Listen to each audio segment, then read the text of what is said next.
अस्सलाम वालेकुम स्टूडेंट्स, दुरूद पाक पढ़ लें। उसके बाद हम अपना आज का लेक्चर स्टार्ट करते हैं।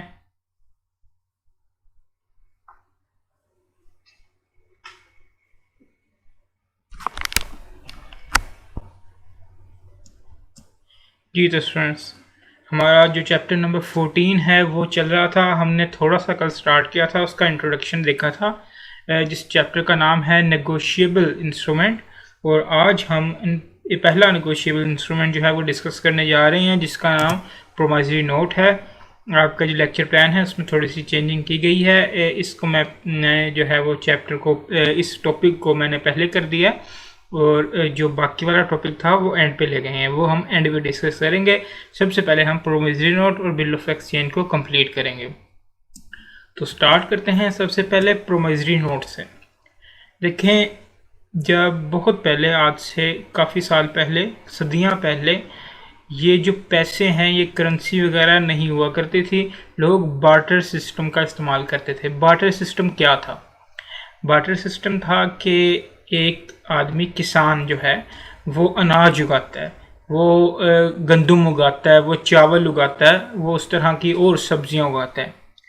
एक जो कपड़ा बनाने वाला है वो कपड़े बनाता है।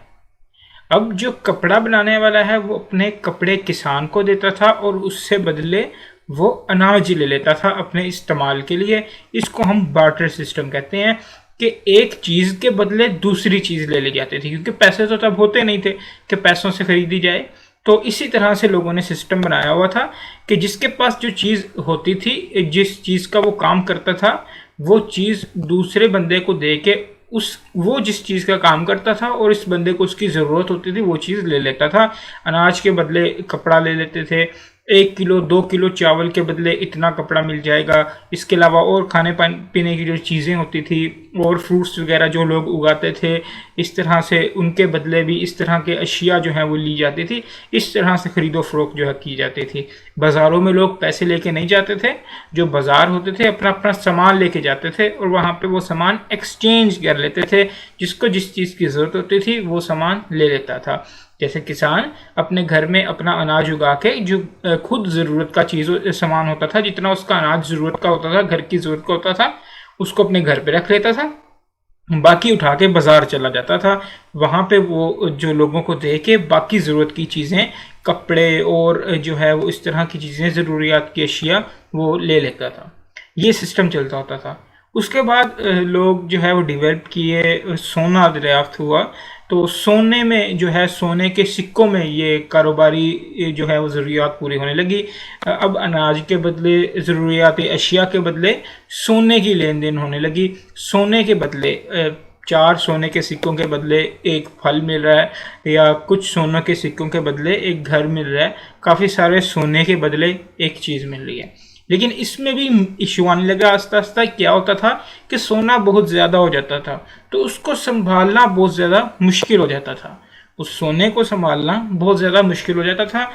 और भी बहुत सारे डर होते थे कि अगर आप इतना सारा सोना लेके, अपना तजारती सामान लेके गए हैं, आपने वो सारा बेचा है, तो इतना सारा सोना आपके जो है वो ऊँटों पे लदा हुआ, आप उसको लेके जा रहे हैं, चोरी हो जाता था। बहुत सारे इस तरह के वाक़यात हो जाते थे, तो उसको संभालना मुश्किल हो जाता था। करेंसी नोट, अब हमारे जो नोट हैं, अब तो ATMs हैं, हमारे पॉकेट में एक छोटा सा ATM कार्ड होता है, उसमें लाखों रुपया होता है। अब तो इस तरह का सिस्टम है, लेकिन तब सोना भी संभालना मुश्किल हो रहा था। फिर लोगों ने थोड़ा सा और डेवलप किया अपने आप को। उन्होंने क्या किया, नोट्स लिखने शुरू कर दिए। पैसा, सोना जो है वो एक ही जगह पड़ा है। फॉर एग्जांपल, एक दुकानदार है, वो गया, या फिर दुकानदार के पास एक आदमी आया अपना सोना लेके। उसने कहा मेरे पास ना ये इतना सारा सोना है, इसके बदले मैं ये चीज़ लेना चाहता हूँ। उसने वो सोना अपने पास रख लिया, उसको वो चीज़ दे दी, चला गया। अब दुकानदार के पास सोना पड़ा हुआ है। जो सेल्समैन होते हैं ना, वो दुकानदार के पास आते हैं और आके पूछते हैं भी आपको किस चीज़ की ज़रूरत है, तो वो चीज़ दे के चले जाते हैं, बदले में पैसे ले लेते हैं। इसी तरह जब उसके पास, उसने सामान लेना था, उसके पास बंदा आया, उसके पास सोना पड़ा हुआ था, तो अब सोना वो लेके जाएगा तो फिर वही खतरा, इतना सारा सोना कैसे संभाले। बजाय इसके उसने नोट लिखा, एक नोट लिखा है, कागज़ पकड़ा, उसके ऊपर लिखा मैं आपसे वादा करता हूँ कि मैंने जो चीज़ें आपसे ली हैं इसके बदले इतना सोना आपको दूंगा, इतना सोना आपको दूंगा। वो सोना उसी के पास पड़ा हुआ था और साथ अपने साइन कर दिए या अंगूठा लगा दिया, जो भी किया, और वो पर्ची, वो जो नोट था वो उस बंदे को दे दिया जो उससे जो सामान दे के सोना लेने आया था, उसे सोने के बदले वो नोट दे दिया। अब वो नोट उसके पास था, इसका मतलब ये था कि वो जो सोना उस पड़ा उसी बंदे के पास है, बड़ा दुकानदार के पास ही है, लेकिन नोट उसके पास होने की वजह से वो हक उसका हो गया।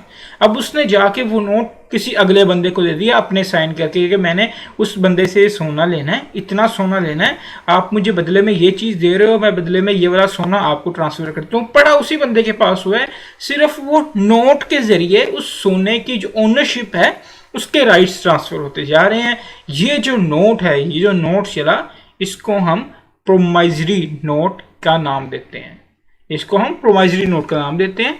ये करेंसी से पहले चला था, लेकिन अभी भी कई जगहों पे जो है ये काम कर रहा होता है। इसको हम प्रोमिजरी नोट का नाम देते हैं। तो ये बैकग्राउंड है प्रोमिजरी नोट का, कि प्रोमिजरी नोट आया कहाँ से। इसकी डेफिनेशन देखते हैं। A promissory note is an instrument in writing, एक इंस्ट्रूमेंट होता है राइटिंग में, ये तो हमें पता है कि भाई लिखा हुआ आता है। Note being a bank note और करेंसी नोट, उसने कहा भाई इस इंस्ट्रूमेंट इन राइटिंग की जगह इसकी वजह से आप ये ना समझ लेना कि वो जो बैंक के नोट होते हैं, जो आपके पास 500 का 1000 रुपये का नोट है, कहीं वही प्रोमिजरी नोट है, वो भी एक राइटिंग में इंस्ट्रूमेंट होता है। कि तो उसके अलावा बैंक नोट या करेंसी नोट के अलावा कोई इंस्ट्रूमेंट होता है राइटिंग में लिखा हुआ होता है, कंटेनिंग एन अनकंडीशनल अंडरटेकिंग, जिसमें जो अंडरटेकिंग होती है वो डेफिनेट एंड अनकंडीशनल होती है। मतलब इस तरह नहीं होता कि आप जो है वो उस पर ये लिखा हो कि मैं आपको 500 रुपये दूंगा जब बारिश हो जाएगी, जब 3 अक्टूबर को बारिश होगी, जब पाकिस्तान मैच जीतेगा, मैं आपको 500 रुपये दूंगा जब पाकिस्तान मैच जीतेगा।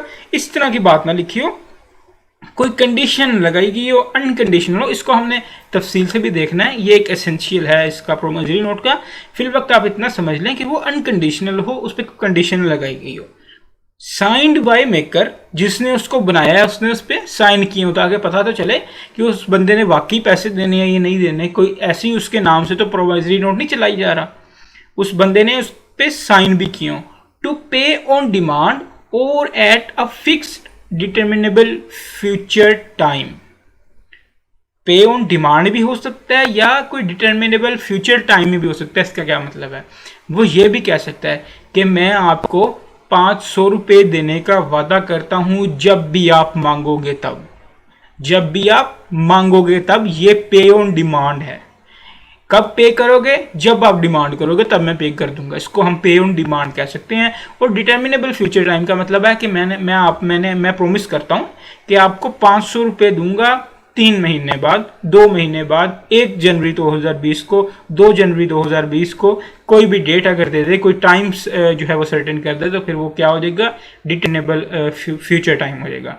अ certain sum of money, a certain sum of money only, क्या एक जो है वो यकीनी अमाउंट होनी चाहिए, उसमें कोई अमाउंट हो। ये ना हो कि मैं इतने रुपए दे दूंगा जितने का जो है वो दुनिया है, इस तरह की कोई बातें की हो कि जितने का एक सोने का पहाड़ आता है उतने पैसे मैं आप लोगों को दे दूंगा, आपको दे दूंगा।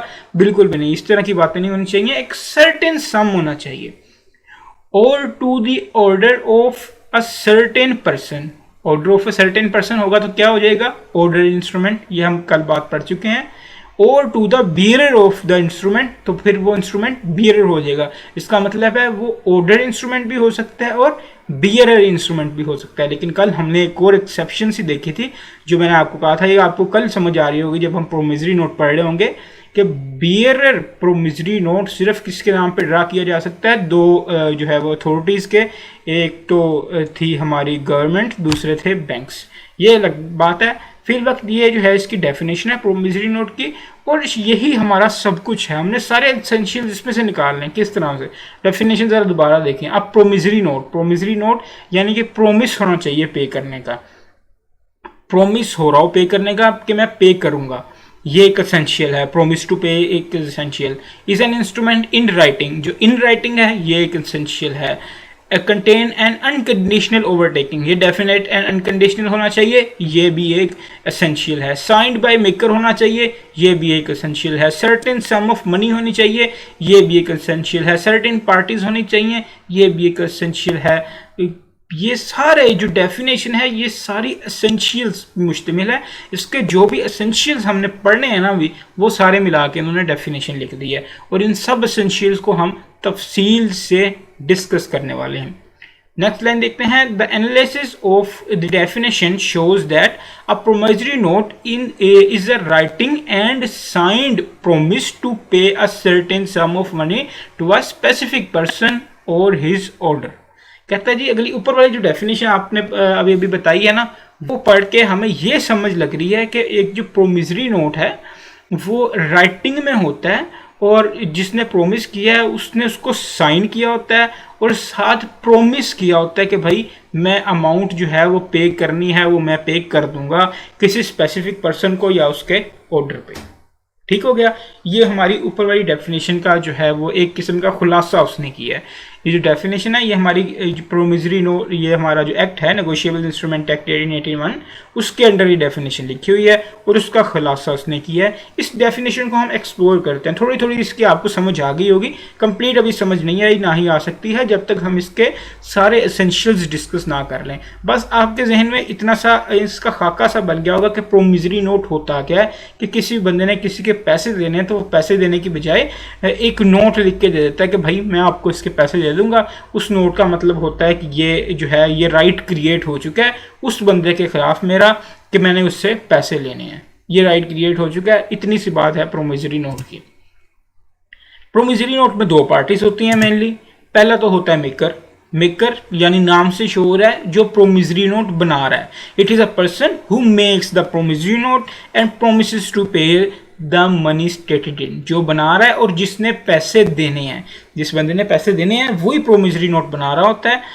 The maker is liable to pay according to tenure of the note and compensate any party to the note for loss sustained because of his default. जो बंदा मेकर होता है ना उसी की लाइबिलिटी होती है पे करने की जिम्मेदारी उसी की होती है जो प्रोमिसरी नोट बना रहा होता है। तो प्रोमिसरी नोट वो बंदा बना रहा है और उसी बंदे ने जो है वो प्रोमिसरी नोट में जो अमाउंट है वो पे करनी है।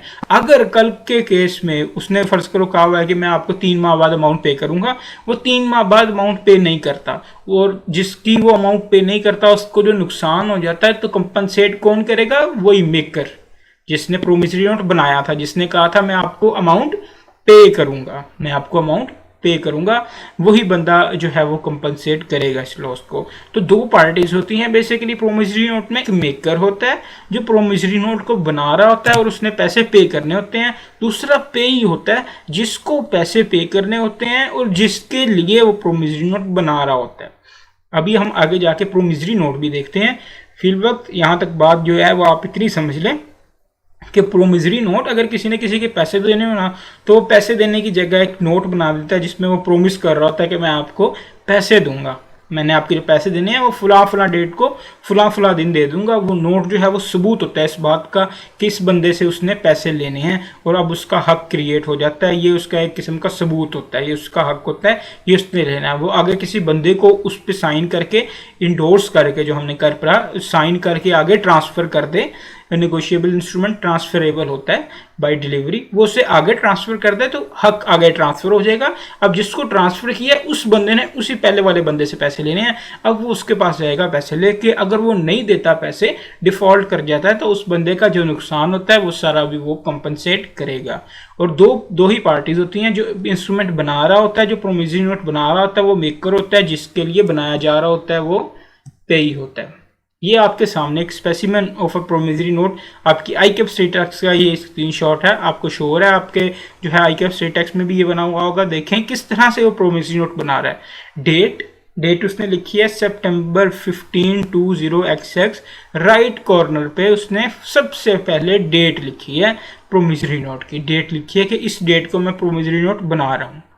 ये कौन सी डेट है? बनाने की डेट है, पेमेंट की डेट नहीं है। जिस दिन वो प्रोमिसरी नोट बना रहा है वो डेट है। उसके बाद अगली लाइन में लेफ्ट कॉर्नर में वो लिखता है रुपीज, जितने पैसे उसने देने हैं वो लिख देता है। उसके बाद वो प्रोमिसरी नोट की स्टेटमेंट लिखता है 3 months आफ्टर डेट, आज से 3 माह बाद, आई promise to pay Ashraf or to his order the sum of ₹10,000 for value received, कि मैं आज से 3 माह बाद, जो भी तारीख होगी उस दिन 3 माह बाद, मैं अशरफ को या उसके हुक्म पे, देखिए कौन सा इंस्ट्रूमेंट है, बियरर इंस्ट्रूमेंट नहीं है, ऑर्डर इंस्ट्रूमेंट है, उसके हुक्म पे 10,000 रुपये पे कर दूंगा उस काम के लिए, उस वैल्यू के लिए, उस सर्विसेज के लिए जो मैं अब रिसीव कर चुका हूँ। उसके बाद उसने लिखा टू अशरफ, यानी जिसको देना है, जो पेई है उसका नाम लिखा उसने लेफ्ट में, टू लिख के उसके साथ उसका नाम लिखा, जो पेई है जिसको उसने पैसे देने हैं अशरफ, नीचे उसका कंप्लीट एड्रेस लिखा। राइट साइड पे उसने अपने साइन किए, नीचे अपना नाम लिखा और अपना कंप्लीट एड्रेस लिखा। तो इस तरह से प्रोमिसरी नोट बन रहा होता है। इस सारे जो खाका है इसको आपने अपने जहन में रखना है कि पहली लाइन में क्या आएगा, दूसरी लाइन में क्या आएगा, जो स्टेटमेंट है वो किस तरह की आएगी, क्योंकि स्टडी टैक्स जो आईकैप का पेपर है उसमें वो आपसे ये बनवा रहा होता है नोट। अभी हम इसके एसेंशियल्स पढ़ेंगे, बनाना तो आपको तब आपके लिए तब आसान हो जाएगा, लेकिन अभी फिलहाल आपने ये चीज़ें ध्यान में रखनी है। डेट कहाँ पे लिखनी है, पैसे कहाँ पे लिखने हैं, स्टेटमेंट किस तरह से आनी है, जो है पेई है जिसको पे कर रहे हैं उसका नाम कहाँ पे आना है, और साइन कौन करेगा, साइन करेगा मेकर जो बना रहा है प्रोमिसरी नोट, और उसका नाम कहाँ पे आना है। इतनी बातें आपने जहन में रखनी है। हम इसके एसेंशियल्स की तरफ मूव करते हैं। सबसे पहला एसेंशियल और सबसे सिंपल सा एसेंशियल है कि इन राइटिंग, इन राइटिंग जो प्रोमिसरी नोट है वो इन राइटिंग में होना चाहिए। देखिए आपने इसको कॉन्ट्रैक्ट को और एग्रीमेंट के साथ कंफ्यूज नहीं करना। कॉन्ट्रैक्ट एक्ट 1872 चैप्टर 10 तक ही था, उसके बाद पार्टनरशिप एक्ट 1932 आया, अब नेगोशिएबल इंस्ट्रूमेंट एक्ट 1881 है। इसको उसके साथ मिक्स नहीं कर देना कि जो जी है कॉन्ट्रैक्ट तो है वो ओरल भी हो जाता है, एग्रीमेंट जो है वो ओरल भी हो जाता है, ज़रूरी तो थोड़ी है कि राइटिंग में हो, नहीं, ये नेगोशिएबल इंस्ट्रूमेंट हम पढ़ रहे हैं और ये प्रोमिसरी नोट है, इसके लिए ज़रूरी है कि ये राइटिंग में होना चाहिए। देखिए अगर राइटिंग में नहीं होगा ना तो इसका ये मतलब नहीं कि कॉन्ट्रैक्ट ही वॉइड हो गया है, वो बंदा उससे पेमेंट ही क्लेम नहीं कर सकता। अगर राइटिंग में नहीं है ना तो हम इसको कहेंगे कि ये प्रोमिसरी नोट नहीं है, लेकिन इसका ये मतलब नहीं उसके उस बंदे ने उसके पैसे देने हैं तो अब वो पैसे देगा ही नहीं। जो कॉन्ट्रैक्ट है, जो एग्रीमेंट है, वो उन लोगों का हो चुका है जिस दिन उन्होंने प्रॉमिस किया था एक दूसरे को कि मैं आपके पैसे दूंगा, आप उसने उसको चीज़ें दी थी और उसने उसको पैसे देने थे, तो वो जो हक है उसका पैसे निकलवाने का हक, अदालत में जाके पैसे निकलवाने का हक, वो उसके पास है। उसके जो कॉन्ट्रैक्ट्स के हक हैं, कॉन्ट्रैक्ट एक्ट 1872 हम बड़ी तफसील से पढ़ चुके हैं, उसके वो वाले जो राइट्स हैं वो सारे स्टैंड करते हैं। लेकिन यहाँ पे हम बात करेंगे प्रोमिसरी नोट की कि जी वैलिड प्रोमिसरी नोट होने वाला है कि वैलिड प्रोमिसरी नोट नहीं होने वाला। अगर राइटिंग में होगा तो ही वो वैलिड प्रोमिसरी नोट होगा, अगर राइटिंग में ही नहीं होगा, मुंह ज़बानी होगा, तो उसको हम प्रोमिसरी नोट नहीं कह सकते। कॉन्ट्रैक्ट है, कॉन्ट्रैक्ट नहीं है, वो हम कॉन्ट्रैक्ट एक्ट में पढ़ चुके हैं। क्या सू करना है नहीं करना वो हम कॉन्ट्रैक्ट एक्ट में पढ़ चुके हैं, लेकिन अब प्रोमिसरी नोट पढ़ रहे हैं। प्रोमिसरी नोट जो है वो राइटिंग में होना चाहिए। अब promissory note has to be in writing. An oral promise to pay does not become a promissory note, कि oral promise जो है वो promissory note नहीं बन सकता। The writing may be on any paper on any book, उसने कोई specific paper जो है वो specify नहीं किया, किसी भी पेपर पे किसी भी बुक पे वो लिखा जा सकता है। The words used must impart a clear undertaking to pay, जो वर्ड्स उसने यूज किए हैं उससे साफ पता चल रहा हो कि भाई ये पे करेगा, ये मान रहा है कि मैं पे करूंगा। But it is not necessary that the word promise should be use. देखिए प्रोमिस किया हो उसने, लेकिन प्रोमिस का वर्ड यूज करना जरूरी नहीं है। प्रॉमिस का वर्ड यूज करना जरूरी नहीं है, लेकिन उसकी स्टेटमेंट देख के ये पता चल रहा हो कि ये बंदा मान रहा है कि मैंने इसके इतने पैसे देने हैं और फलां डेट को फलां दिन मैं इसको इतने पैसे दे दूंगा, ये मान रहा है। लेकिन उसने प्रोमिस का वर्ड यूज किया नहीं किया ये एक अलग बात है, चाहे वो प्रोमिस का वर्ड यूज ना करें। जैसे हम एग्जांपल देखते हैं, Azam signs the instrument in the following terms, उसने इस तरह से इंस्ट्रूमेंट जो है वो साइन किया लिख के, किस तरह से, आई प्रोमिस टू पे बाबर और ऑर्डर ₹500। मैं बाबर को या उसके हुक्म पे 5,000 रुपये पे करूंगा। This is a valid promissory note. ये एक वैलिड प्रोमिसरी नोट है। यहाँ पे नजर आ रहा है कि वो जो है वो प्रोमिस कर रहा है, उसने तो वर्ड ही प्रोमिस का यूज कर दिया, उसकी इंटेंशन दिख रही है कि वो पे करेगा। लेकिन यहाँ पे देखें, Asif signs the instrument in the following terms, I acknowledge myself to be indebted to Basit. मैं कबूल करता हूं कि मैंने बासित का 1,000 रुपया देना है, to be paid on demand for value received, और जैसे ही वो मांगेगा मैं उसको दे दूंगा, जैसे ही वो डिमांड करेगा मैं उसको दे दूंगा। अब यहाँ पे प्रोमिस का वर्ड यूज नहीं हुआ, लेकिन उसने अल्फाज का चुनाव इस तरह से किया कि वो कह रहा है मैं ये तस्लीम करता हूं कि मैंने बासित का 1,000 रुपया देना है, और जैसे ही वो मुझसे 1,000 रुपया मांगेगा मैं उसको वो 1,000 रुपये दे दूंगा उस वैल्यू के बदले जो मैं आज रिसीव कर रहा हूं इससे। ठीक है, तो इसको हम वैलिड प्रोमिसरी नोट कहेंगे। जरूरी नहीं है कि प्रोमिस का वर्ड ही आए, हम अब बच्चे नहीं रहे, हम बड़े हो चुके हैं, हमें चीज़ें देख के उनको पहचान सकते हैं कि इसमें उसकी साफ इंटेंशन नज़र आ रही है कि वो जो है वो पेमेंट कर देगा, वो अपने आप को कबूल कर रहा है कि मैंने इसके पैसे देने हैं और मैं पेमेंट कर दूंगा। Next example, Adeel promises to pay Behram a sum of 500 on telephone. उसने टेलीफोन करेगा मैं आपको 500 रुपये पे करूंगा।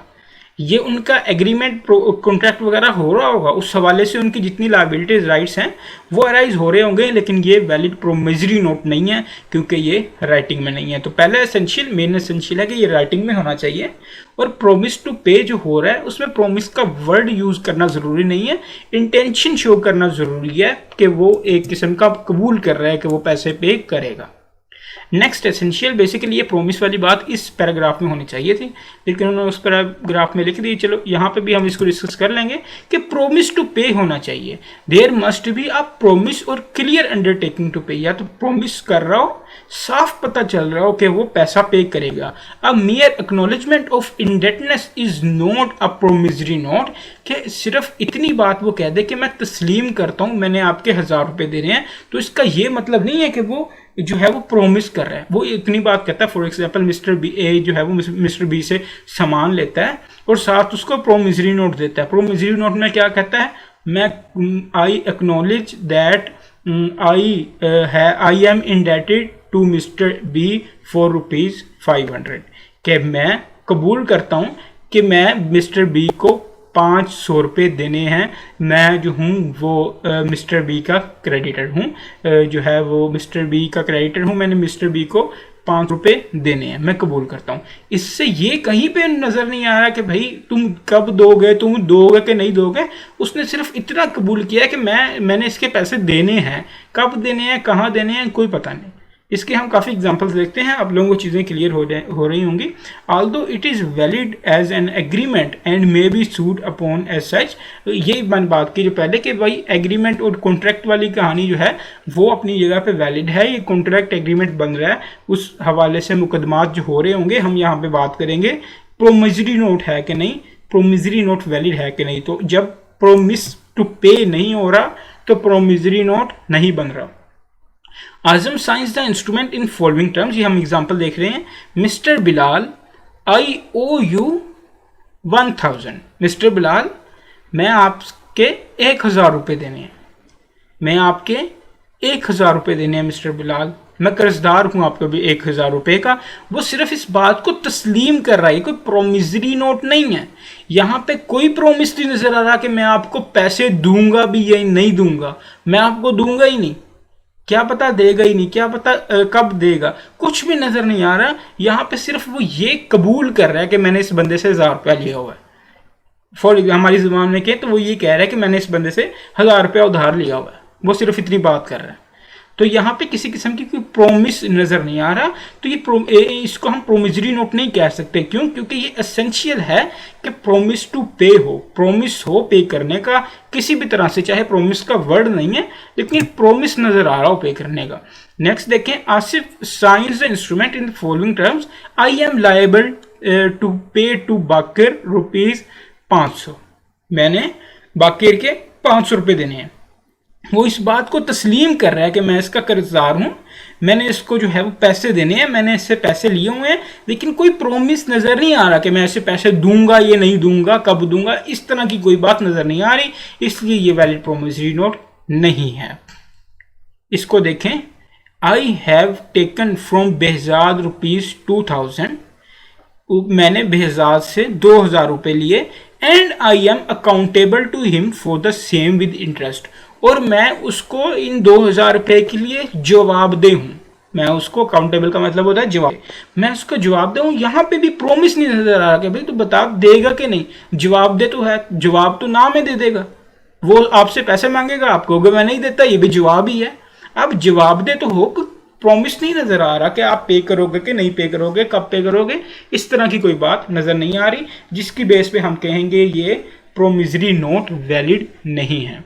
नेक्स्ट एग्जांपल देखें, Akmal signs instrument in following terms, I acknowledge myself to be indebted to Bano in ₹1000 to be paid on demand for value received।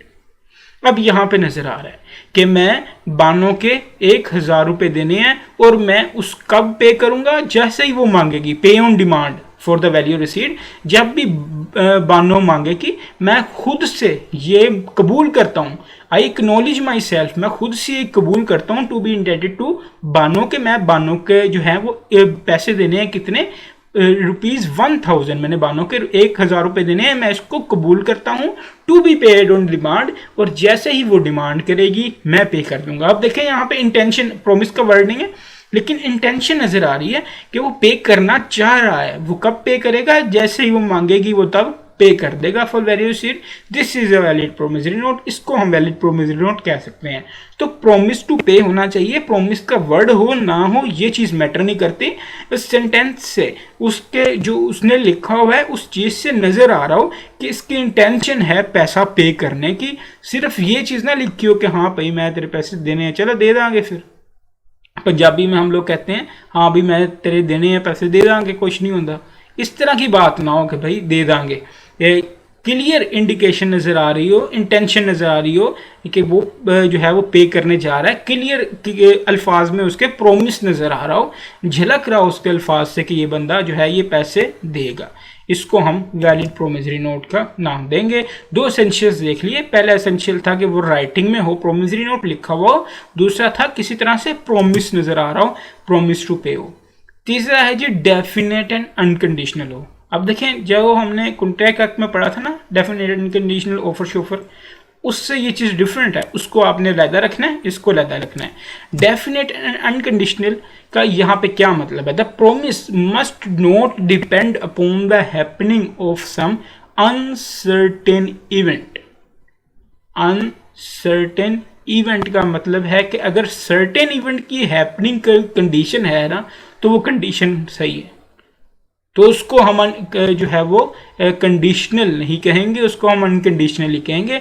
लेकिन अगर अनसर्टेन इवेंट की हैपनिंग नजर आ रही है ना, अनसर्टेन इवेंट की हैपनिंग नजर आ रही है, तो फिर हम उसको कंडीशनल कहेंगे और वैलिड नहीं होगा वो प्रोमिसरी नोट। दोबारा से इस बात को मेरी को समझें, जो प्रोमिसरी नोट है वो होना चाहिए अनकंडीशनल, कोई कंडीशन ना हो। यहाँ पे अनकंडीशनल का क्या मतलब है, यहाँ पे अनकंडीशनल का मतलब है कि अनसर्टेन इवेंट की हैपनिंग पे डिपेंड ना करता हो। अनसर्टेन इवेंट कौन कौन से होते हैं भाई, अनसर्टेन इवेंट होता है पाकिस्तान और इंडिया का मैच हो रहा है, इसमें पाकिस्तान जीतेगा ये अनसर्टेन है, हो सकता है इंडिया जीत जाए, हो सकता है इंडिया जीत जाए, हो सकता है मैच ड्रॉ हो जाए, हो सकता है बारिश आ जाए और मैच ड्रॉ हो जाए, हो सकता है दोनों टीम्स एक जितना ही स्कोर करे और मैच टाई हो जाए, कितनी सारी प्रोबेबिलिटीज हैं। तो इसमें पाकिस्तान का जीतना एक अनसर्टेन इवेंट है, यकीनी इवेंट नहीं है।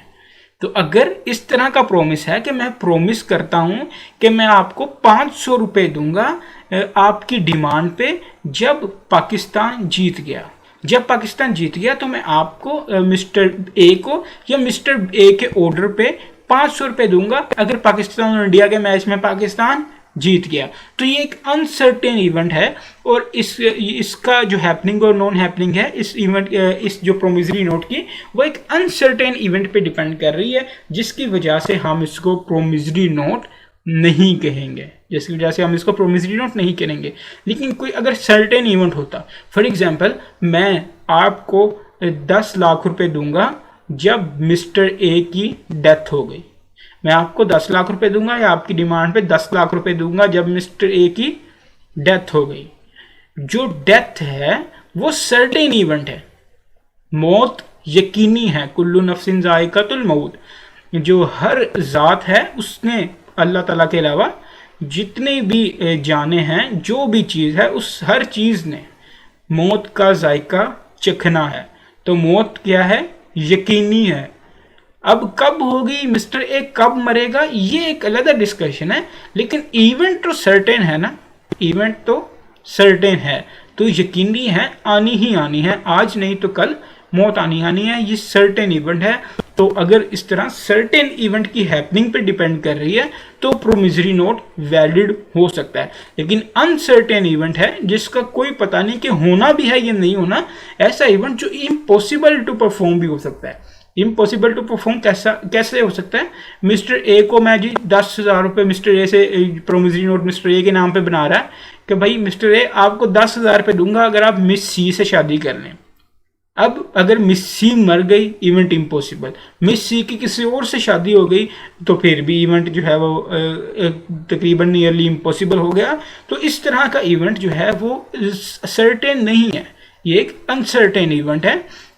या मिस्टर ए ही मर गया, मिस्टर ए को ही कुछ हो गया, वो शादी नहीं कर सकता, तो फिर भी इवेंट जो है वो कोई पता नहीं शादी होगी कि नहीं होगी, तो ये इवेंट एक अनसर्टेन इवेंट है। तो अगर उसकी हैपनिंग अनसर्टेन इवेंट पे डिपेंड कर रही है, प्रोमिसरी नोट में जो कंडीशन है उसकी हैपनिंग अनसर्टेन इवेंट पे डिपेंड कर रही है, तो वो वैलिड प्रोमिसरी नोट तस्वर नहीं किया जाएगा ऑन द बेसिस ऑफ कि ये अनकंडीशनल नहीं है, ये कंडीशनल है। If an instrument contains a conditional promise to pay, it is not a valid promissory note and will not become valid and negotiable even after the happening of condition। तब even के वो event happen हो जाए, for example mister A से promise किया कि आपको 10,000 रुपये देंगे अगर मिस सी से शादी कर लो, तो हमें नजर आ रहा है ये अनसर्टेन इवेंट है, प्रोमिसरी नोट वैलिड नहीं है। लेकिन ए जो है वो शादी कर लेता है मिस्टर सी से, मिस सी से, तब भी ये इवेंट अनसर्टेन ही रहेगा। जो एक दफा तब भी ये जो प्रोमिसरी नोट है ये इनवैलिड ही रहेगा। जो एक बार इनवैलिड हो गया ना प्रोमिसरी नोट, अब दोबारा इसको वैलिड नहीं कर सकते इस तरह से। ठीक है, सिंपल सी बात है कि डेफिनेट एंड अनकंडीशनल होना चाहिए। ये अनकंडीशनल का मतलब ये है कि उसकी हैपनिंग अनसर्टेन इवेंट पे डिपेंड ना करती हो। एग्जाम्पल देखते हैं, Azam signs the instrument in the following terms. कैसे उसने साइन किया भाई, I promise to pay Basit ₹500 7 days after my marriage with Shahzadi, कि जब मेरी शहजादी के साथ शादी हो गई उसके 7 दिनों बाद मैं बासित को 500 रुपये दूंगा, इसका मैं प्रॉमिस कर रहा हूँ। तो शहजादी के साथ शादी जो है वो एक अनसर्टेन इवेंट है, शहजादी मर जाए, जो है वो ये जो बंदा प्रॉमिस कर रहा है, आजम प्रॉमिस कर रहा है, वो मर जाए, ये तब इवेंट जो है वो ख़त्म हो जाएगा। तो सर्टेनिटी नहीं है, यकीनी इवेंट नहीं है, अनसर्टेन इवेंट है। तो instruments is not valid as the payment made dependent upon happening of an uncertain event which may never happen and as a result the sum may never become payable. इसको आपने contract act से कभी mix नहीं करना, ये instrument act की जो है वो बातें हैं। अगली एग्जांपल देखते हैं, Aamir signs the instrument in the following terms, I promise to pay Bilal ₹500 on Daud's death provided Daud leave me enough to pay the sum. देखिए अब वो क्या कह रहे हैं, आमिर ने एक इंस्ट्रूमेंट साइन किया, आई promise to pay Bilal ₹500 on Daud's death. अगर तो बात यहाँ तक रहती ना कि अगर दाऊद मर गया तो मैं प्रॉमिस करता हूं कि बिलाल को 500 रुपये दूंगा, फिर तो बात सही थी, क्योंकि दाऊद की मौत एक सर्टेन इवेंट है। लेकिन जो आके इसने बात कही है ना, provided Dawood leaves me enough money to pay the sum, के भाई दाऊद मेरे लिए इतना पैसा छोड़ के भी जाए, हो सकता है दाऊद बेचारा कंगाल होके मर जाए, तो ये चीज़ इवेंट को अनसर्टेन बता रही है कि ये हमें सर्टेन नहीं है कि दाऊद कितना पैसा छोड़ के जाएगा। ये चीज़ बिल्कुल भी यकीनी नहीं है। हो सकता है दाऊद मरने से 1 महीने पहले बैंकरप्ट हो जाए, उसकी सारी दौलत डूब जाए, उसके पास 1 रुपया भी ना बचे किसी को देने के लिए। तो इस वजह से ये इवेंट जो है ये अनसर्टेन बन जाएगा। एक और एग्जाम्पल देखते हैं। Asif signs the negotiable instrument in the following terms, I promise to pay Babar ₹500 as soon as I can. वाह क्या बात की है, ये तो उसने पाकिस्तानियों वाली बात कर दी है कि भाई जब होंगे मैं दे दूंगा, कोशिश करूंगा जैसे हम कहते नहीं है जी, आप ये काम कर दें जी, जो मैंने ना कहनी हो ना, और ना कहने के अल्फाज जो हैं वो हमें गैर मुनासिब लग रहे हो तो हम कह देते हैं कि मैं कोशिश करूंगा।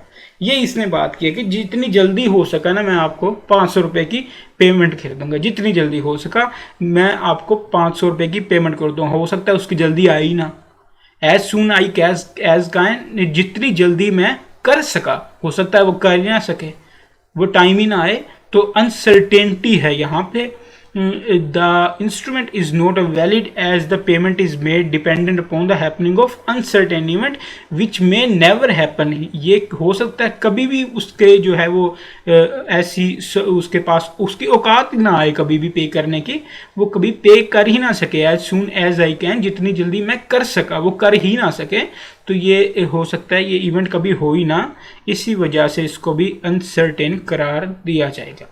यहाँ पे एक नोट है 5000 रुपए का note, but a promise to pay is not conditional if the amount is made payable. अगर ये तीन चीजें, ये तीन कंडीशंस अप्लाई करके अमाउंट पेएबल जो है वो बनाई जा रही है, तब हम इसको कंडीशनल तस्वर नहीं करेंगे, हम कहेंगे ये अनकंडीशनल ही है। क्या? अगर वो कंडीशन लगा दे पार्टिकुलर प्लेस की कि मैं आपको 500 रुपये एक मखसूस जगह पे करूंगा, तो ये कोई कंडीशनल है? बिल्कुल भी नहीं। ये साफ, ये तो हमें देखने से पता चल रहा है, तो अनकंडीशनल है। उस जगह पे करेगा तो जगह पे जाके पे कर लेंगे। आफ्टर अ स्पेसिफिक टाइम, मैं 7 महीने बाद जो है वो पेमेंट करूंगा, मैं इतने दिनों बाद पेमेंट करूंगा।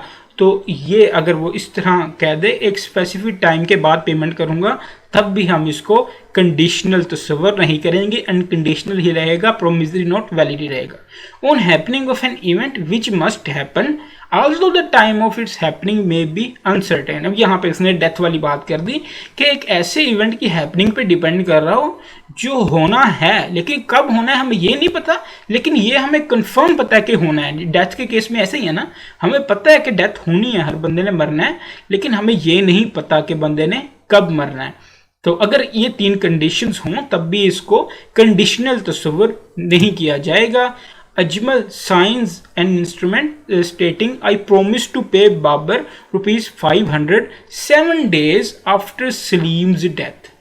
उसने क्या किया कि मैं बाबर को 500 रुपये दूंगा सलीम की मौत के 7 दिन बाद। एक तो उसने सलीम की मौत की बात कर दी, जो कि एक अनसर्टेन इवेंट नहीं है, सर्टेन इवेंट है।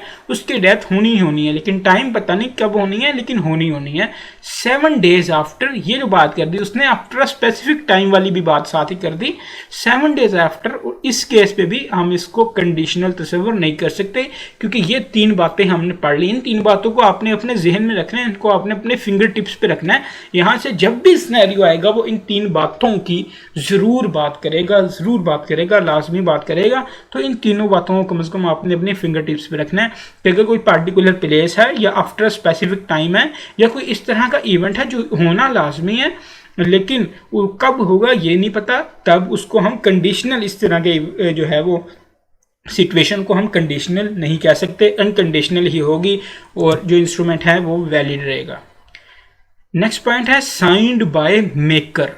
साइंड बाय मेकर्स, 2 पार्टीज का डिस्कस किया। प्रोमिसरी नोट में होती है, एक मेकर होता है, एक पेई होता है। मेकर कौन होता है? जो इंस्ट्रूमेंट लिखता है, इंस्ट्रूमेंट बनाता है, जिसने पे करने होते हैं पैसे। दूसरा पेई होता है, जिसको पे करने होते हैं।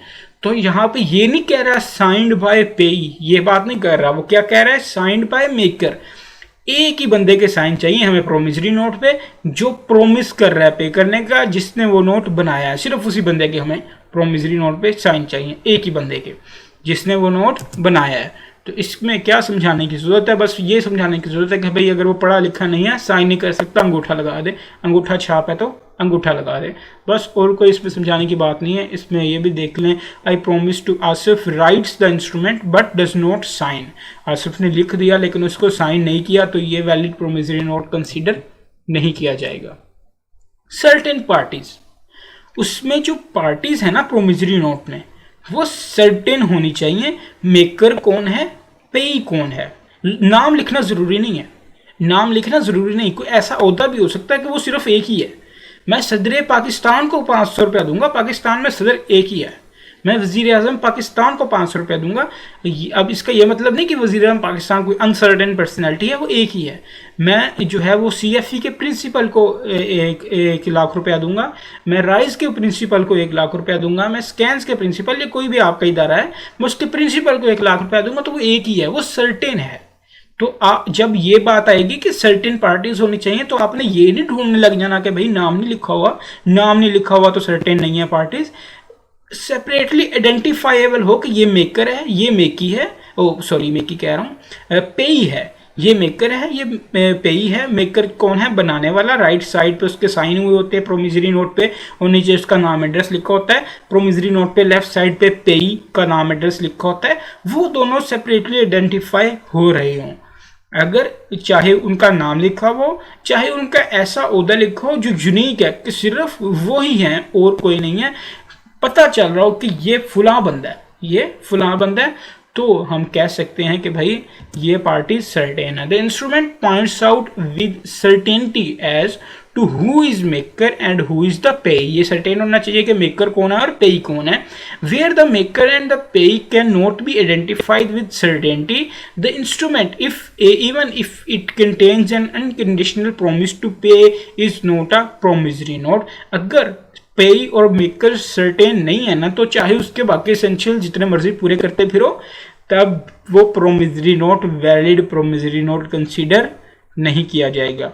Where the person intended can reasonably be ascertained from the promissory note, he is a certain person।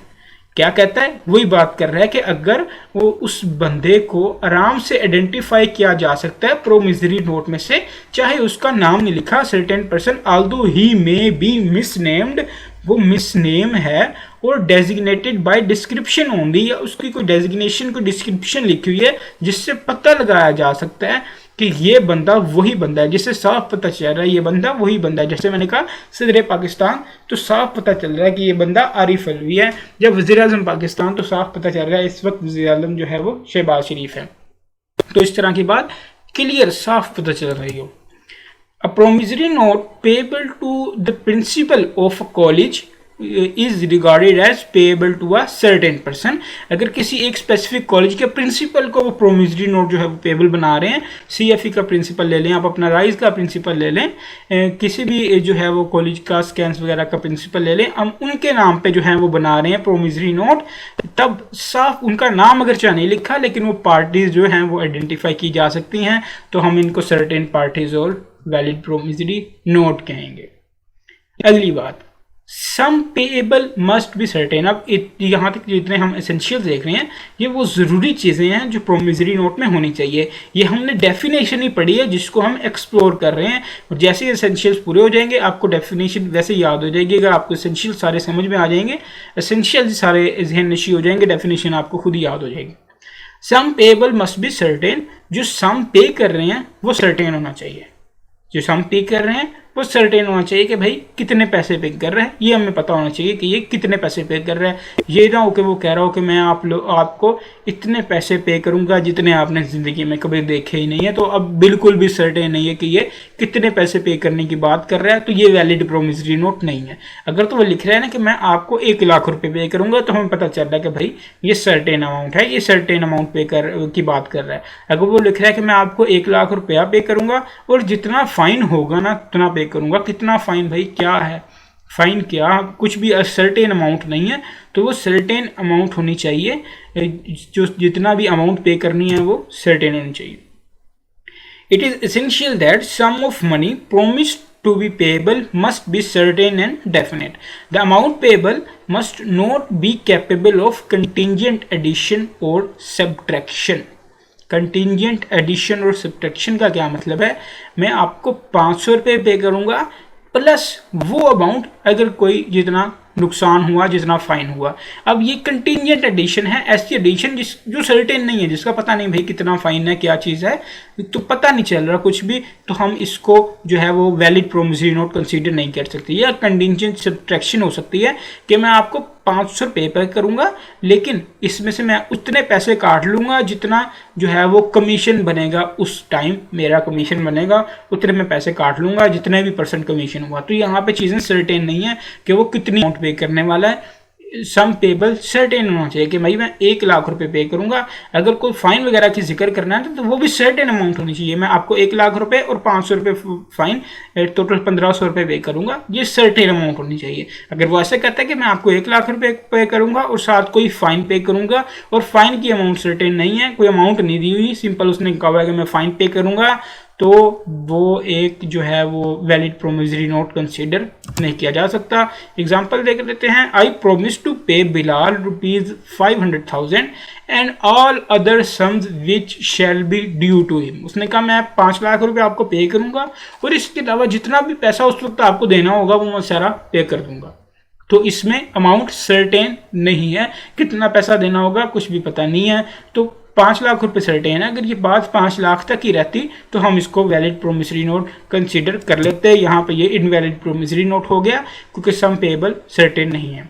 Aamir signs instrument in following terms. I promise to pay Babar ₹300,000 and all fines according to the rules. All fines, कितने fines, कौन से fines, certain नहीं है। Amount हमें certain होनी चाहिए, amount जो कि सर्टेन नहीं है। अगर ये बात 3 लाख तक रहती तो हम इसको वैलिड प्रोमिसरी नोट कंसीडर करते, लेकिन अब वो कह रहा है ऑल जो fines according to the rules, तो अमाउंट जो है वो सर्टेन अब नहीं रही, जिसकी वजह से प्रोमिसरी नोट इनवैलिड हो जाएगा। यहाँ पे भी एक नोट है 5,000 रुपये का। अभी तक हम बात कर रहे हैं कि साथ उसने जिक्र किया हुआ है किसी किस्म के फाइन का। उसने कहा हुआ है, उसने कहा आल ड्यूज जो मैं पे करूंगा अनसर्टेन है, लेकिन ये 3 कंडीशंस ऐसे हैं जिसमें हम उसको सर्टेन कंसीडर कर रहे होंगे। ये तीनों कंडीशंस भी आपके फिंगर टिप्स पे होनी चाहिए। एक किस्म की आप कह लो जो हमने एसेंशियल पढ़ा है ना, ये तीनों उसकी एक्सेप्शंस हैं कि अगर ये चीज़ें साथ हुई ना तब अमाउंट अनसर्टेन नहीं होगी। कौन कौन सी चीज़ें हैं? When it is payable with interest, जब ये इंटरेस्ट के साथ पेएबल हो के भाई इंटरेस्ट हम कैलकुलेट कर सकते हैं ना, इंटरेस्ट हम कैलकुलेट कर सकते हैं कि भाई मैं इसको 5 लाख रुपए दूंगा और साथ जो इंटरेस्ट बनता है वो दूंगा। इंटरेस्ट जो है वो आराम से कैलकुलेट किया जा सकता है। तो अगर साथ इंटरेस्ट लिखा हुआ है, इंटरेस्ट दिया हुआ है, तो क्या होगा, हम इसको सर्टेन कंसीडर करेंगे और ये प्रोमिसरी नोट वैलिड होगा। नेक्स्ट पॉइंट क्या है? When it is payable at an indicated or current rate of exchange. इसका क्या मतलब है? देखें, अगर जो प्रोमिसरी नोट है वो किसी ऐसी पार्टी को बना रहे हैं जो बाहर के मुल्क रहती है, पाकिस्तान में नहीं रहते, यूएसए में रहती है, तो हमने डीलिंग तो रुपीज़ में करनी है, लेकिन डॉलर और रुपीज़ में कुछ फ़र्क है और ये फ्लक्चुएट करता रहता है। कभी डॉलर आजकल बहुत ज़्यादा फ्लक्चुएट कर रहा है, अभी 180 पे आया था, दोबारा 184-85 पे जा रहा है, तो इस तरह कर रहा होता है। तो वो एक रेट जो है वो आइडेंटिफाई कर सकते हैं, या तो वो कह सकते हैं कि भाई मैं आपको पैसे दूंगा ना, ये जो वो 185 के डॉलर के हिसाब से ही दूंगा, चाहे वो बाद में डॉलर 186 का हो, 90 का हो, चाहे 180 का हो। या वो कह सकता है कि जो करंट रेट ऑफ एक्सचेंज चल रहा है मैं आपको उस पे पैसे दूंगा, या उस वक्त जो रेट ऑफ एक्सचेंज होगा मैं उसको उसके मुताबिक पाकिस्तानी इतने रुपए दे दूंगा। तो अगर इस तरह की बात की हुई है, फॉरेन एक्सचेंज की बात कर रहा है, तब भी हम अनसर्टेनिटी इसमें कंसीडर नहीं करेंगे, हम कहेंगे तब भी ये सर्टेन है। उसके बाद when it is payable in instalment with a provision that on default being made in payment the balance unpaid shall become due.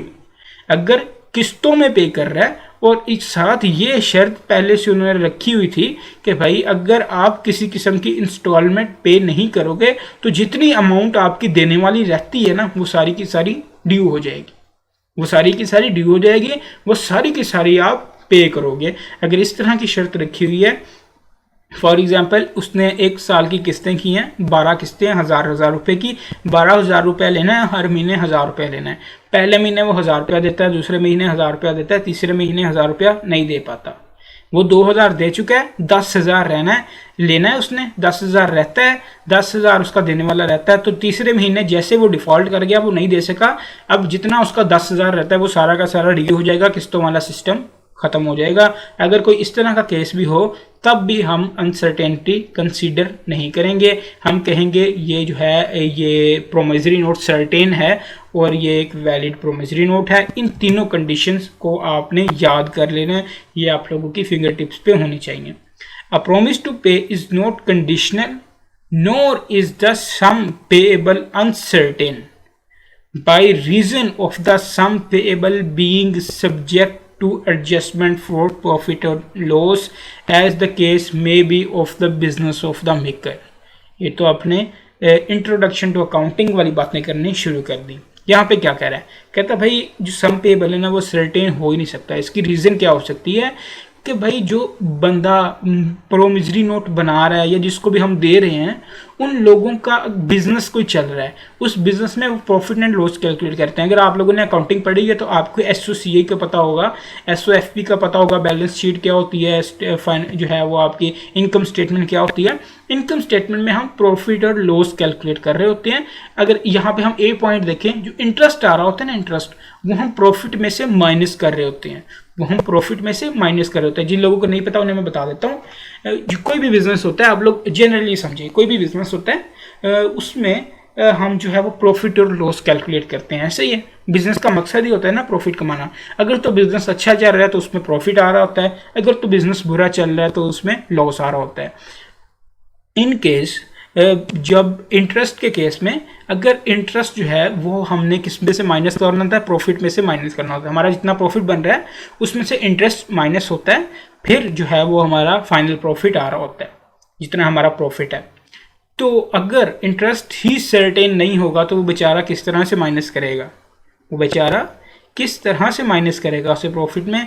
या अगर अमाउंट ही सर्टेन नहीं होगी, मैं आपको 5,000 रुपये दूंगा, उसने रिसीवेबल लिखने हैं, बैलेंस शीट में अपने रिसीवेबल लिखने हैं। उसने बैलेंस शीट में ये लिखना होता है कि मैंने फलां बंदे से इतने इतने पैसे लिए हुए हैं। बैलेंस शीट में उसने ये लिखना होता है मैंने फलां बंदे से इतने पैसे लेने हैं, मैंने फलां बंदे से इतने पैसे लेने हैं। एक रिसीवेबल की आपकी हेडिंग होती है, उसके अंडर लिखा होता है। अगर जो प्रोमिसरी नोट है उस पर ये अमाउंट ही सर्टेन नहीं है तो वो बेचारा अपनी बैलेंस शीट में क्या लिखेगा, वो अपने प्रॉफिट एंड लॉस में क्या लिखेगा, वो अपनी स्टेटमेंट्स में क्या लिखेगा। तो अकाउंटिंग से हम वापस आते हैं, हम जो है वो गुस्से में इधर उधर निकल गए थे, इमोशनल होके अब वापस आते हैं। अपना जो बिजनेस लॉ का कंसेप्ट है कि जब बंदा जो है वो बिजनेसमैन अगर कोई बिजनेस कर रहा है तो वो प्रॉफिट एंड लॉस अपना कैलकुलेट कर रहा होता है। तो जैसे ही अमाउंट्स वगैरह कंडीशंस वगैरह अनसर्टेन हो रही होती हैं ना जो है प्रोमिसरी नोट में, तो उसे काफ़ी दिक्कत आ सकती है कि वो अपने जो खाते हैं उनमें हिसाब किताब में क्या अमाउंट लिखे।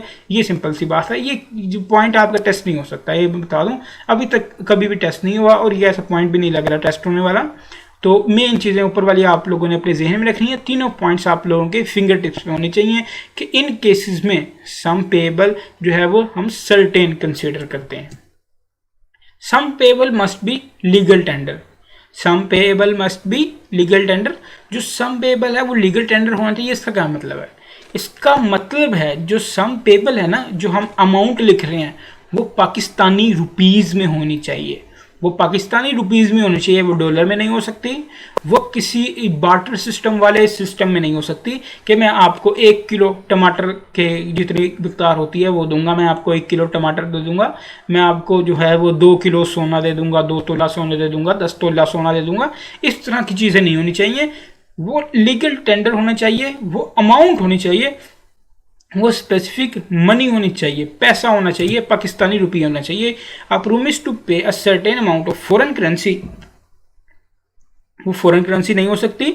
और to deliver a certain quantity of goods, या वो किसी किस्म की क्वांटिटी ऑफ गुड्स नहीं हो सकती। Is not a promissory note. वो क्या होना चाहिए? पाकिस्तानी रुपीज़ ही होने चाहिए।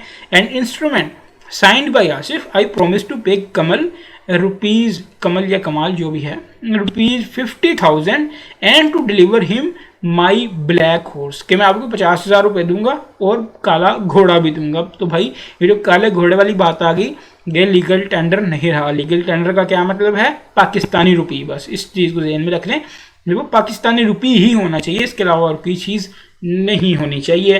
तो ये एक वैलिड प्रोमिसरी नोट कंसीडर नहीं किया जाएगा।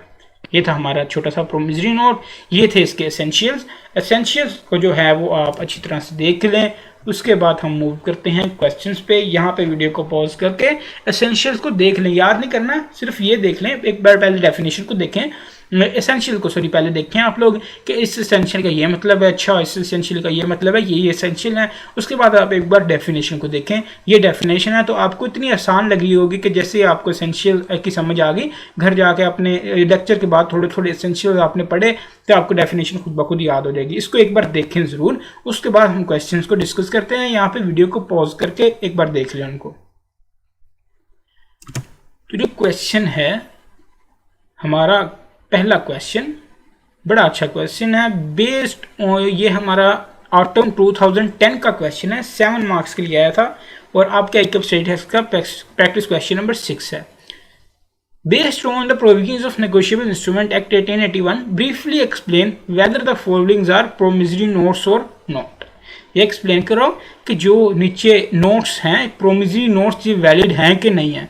अब जितने हमने, अब इस पे हमने क्या करना है, जितने एसेंशियल्स हमने पढ़े हैं उनको अपने जहन में लेके आना है और हर एक प्रोमिसरी नोट पे उन एसेंशियल्स को अप्लाई करके देखना है कोई एसेंशियल यहाँ पे मिस तो नहीं हो रहा, कोई एसेंशियल यहाँ पे जो है वो मिस तो नहीं हो रहा किसी भी तरह से। एसेंशियल सारे इस पे लग रहे हैं, सारे एसेंशियल इस स्टेटमेंट में पूरे हैं। तो इस तरह से हम इनको आइडेंटिफाई करते हैं। शुरू करते हैं। आई प्रोमिस टू पे राहत on demand ₹5,000 at my convenience, कि जब मुझे आसानी हुई तब मैं 5,000 रुपये पे कर दूंगा। ये क्या बात हुई?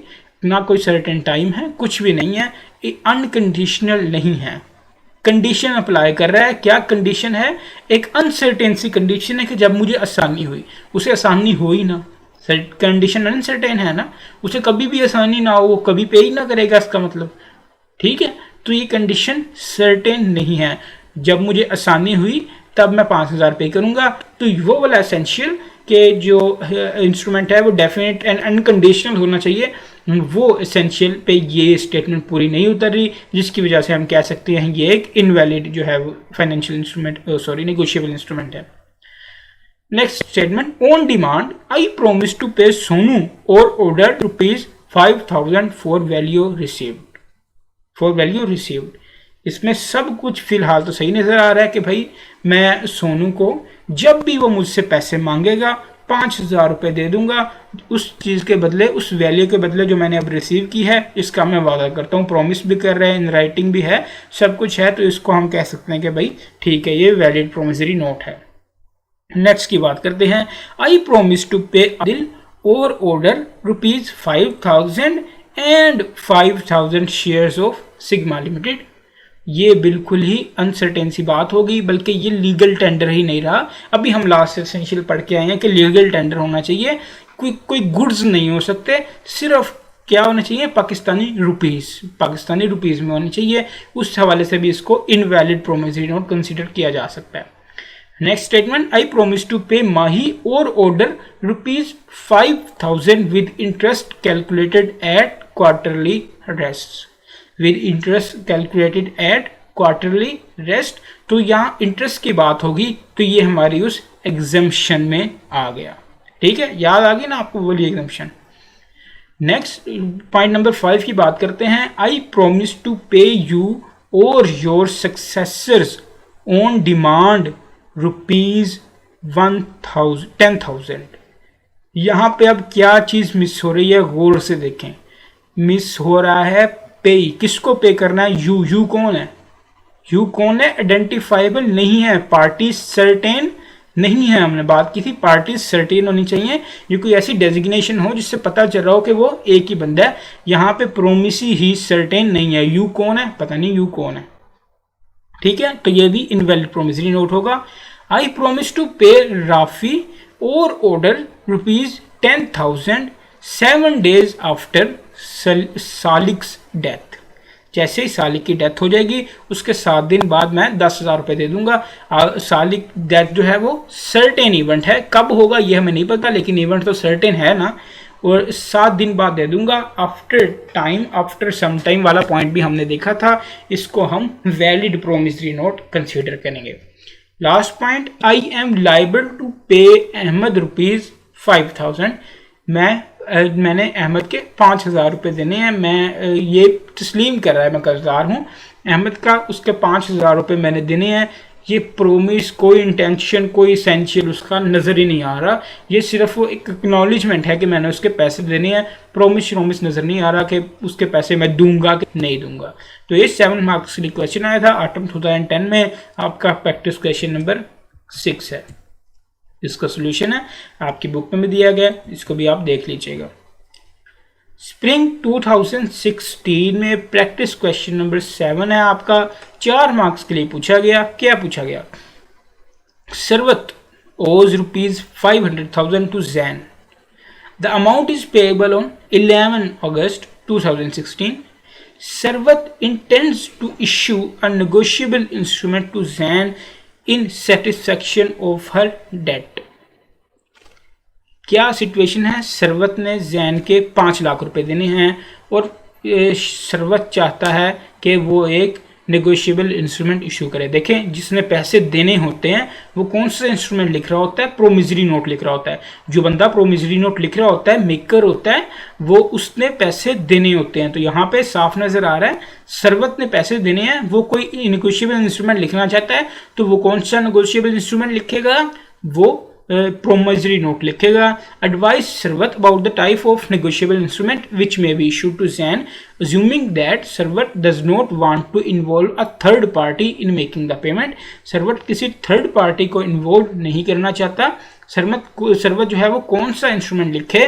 तो वो प्रोमिसरी नोट लिखे, क्योंकि उसने उसके पैसे देने हैं तो ये प्रोमिस करेगा अब पैसे देने का, तो ये प्रोमिसरी नोट लिखेगा। Also prepare a draft of a said instrument, और उस इंस्ट्रूमेंट का ड्राफ्ट प्रिपेयर करें, एक बना के दें नेगोशिएबल इंस्ट्रूमेंट। अब आप अपनी बुक देखें, यहाँ पे इसका जो है वो सोल्यूशन ओपन करें, वहाँ पे आपको एक नेगोशिएबल इंस्ट्रूमेंट लिखा नज़र आ रहा होगा। राइट साइड ऊपर टॉप कॉर्नर पे डेट लिखी होगी, सेकंड लाइन में जो है वो लेफ्ट साइड पे अमाउंट लिखी होगी।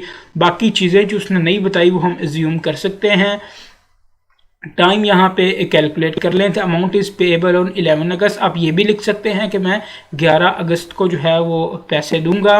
मैं 11 अगस्त को इसको नाम है जैन को देने का प्रॉमिस करता हूँ। इतने पैसे इसके ऑर्डर पे या जैन को और हिज ऑर्डर, इस तरह की आपकी कोई लाइन लिखी हुई होगी। नीचे जो है वो लेफ्ट कॉर्नर पे नीचे आपका जो है वो नाम लिखा हुआ होगा, एड्रेस लिखा हुआ होगा 2 के साथ। यहाँ पे गालिबन जो है वो जैन का नाम और एड्रेस आएगा जो पेई है, जिसको पैसे पे करने हैं, और राइट साइड पे सरवत के साइन आएंगे, सरवत का नाम और एड्रेस आएगा। इस तरह से आप लोगों का फाइनेंशियल जो नेगोशिएबल इंस्ट्रूमेंट है वो कंप्लीट हो रहा होगा। नेक्स्ट क्वेश्चन देखते हैं। ऑटम 2012 का ये क्वेश्चन है। Explain term promissory note in accordance with negotiable instrument 1881। इतना मुश्किल सवाल उसने पूछ लिया था ऑटम 2012 में, ये तो आपसे नहीं होगा, है ना, आसान सा क्वेश्चन। नेक्स्ट देखते हैं। ऑटम 2019 में 4 मार्क्स के लिए उसने क्वेश्चन जो है वो पूछा था। इस क्वेश्चन को देखते हैं। मुजाहिद bought ready-made garments worth ₹600,000 from Shoaib on credit। मुजाहिद ने उधार पे लिए शुएब से 6 लाख रुपए। अगर मुजाहिद कोई इंस्ट्रूमेंट इशू करेगा तो वो कौन सा करेगा? मुजाहिद ने पैसे देने हैं तो वो नेगोशिएबल इंस्ट्रूमेंट कौन सा इशू करेगा?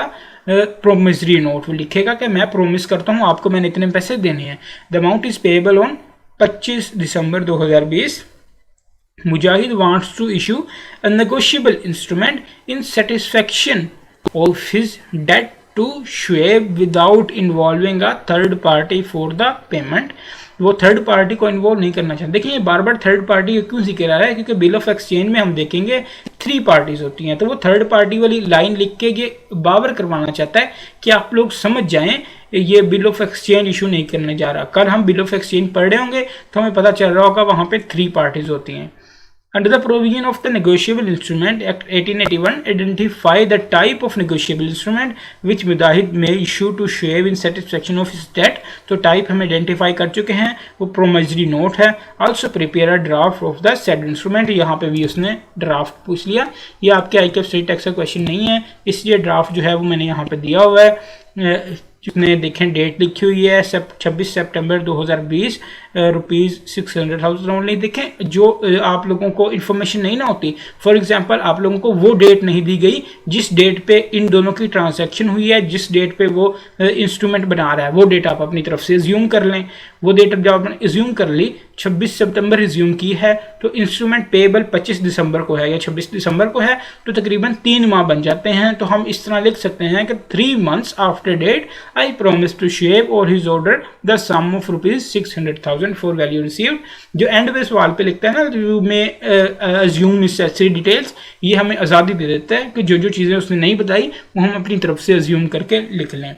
तो इसी तरह से जो है वो स्टेटमेंट लिखती, उसके बाद जो है वो नीचे लेफ्ट पे 2 के साथ पेई का नाम, उसका एड्रेस कंप्लीट आ रहा है, और राइट पे जो मेकर है उसके सिग्नेचर, ये लाजमी चीज़ है, उसका नाम और उसका एड्रेस आ रहा है। तो ये था हमारा प्रोमिसरी नोट, बड़ा ही आसान सा था। कल हम बिल ऑफ एक्सचेंज पढ़ेंगे, उसमें हम प्रोमिसरी नोट की थोड़ी थोड़ी डिस्कशन दोबारा कर रहे होंगे। मकसद ये होगा कि हम बिल ऑफ एक्सचेंज से उसको डिफ्रेंशिएट कर पाएँ, और फिर परसों हम जो स्टार्ट वाला हमारा थोड़ा सा रहता है उसको पढ़ के अपना चैप्टर इंशाल्लाह से कंप्लीट कर लेंगे। अब हम इंशाल्लाह कल मिलते हैं बिल ऑफ एक्सचेंज के साथ। आप इसको अच्छी तरह से रिवाइज कीजिएगा, जो 3 पॉइंट्स मैंने बताए हैं उनको अच्छी तरह फिंगर टिप्स पे याद कर लेना है। बाकी जितने एसेंशियल्स हैं उनको आपने अंडरस्टैंड कर लेना है, रट्टा वगैरह मारने नहीं बैठना देना, सिर्फ समझना है। चीज़ों को समझेंगे आपको चीज़ें याद हो जाएंगी। डेफिनेशन भी आपने याद कर लेनी है, जैसे ही आप एसेंशियल्स पहले कर लेंगे ना, उसके बाद आपको डेफिनेशन खुद ब खुद ही याद हो जाएगी। तो ये चीज़ें आपकी करने की हैं। कल हम इंशाल्लाह बिल ऑफ एक्सचेंज के साथ मिलते हैं, तब तक के लिए अल्लाह हाफिज़।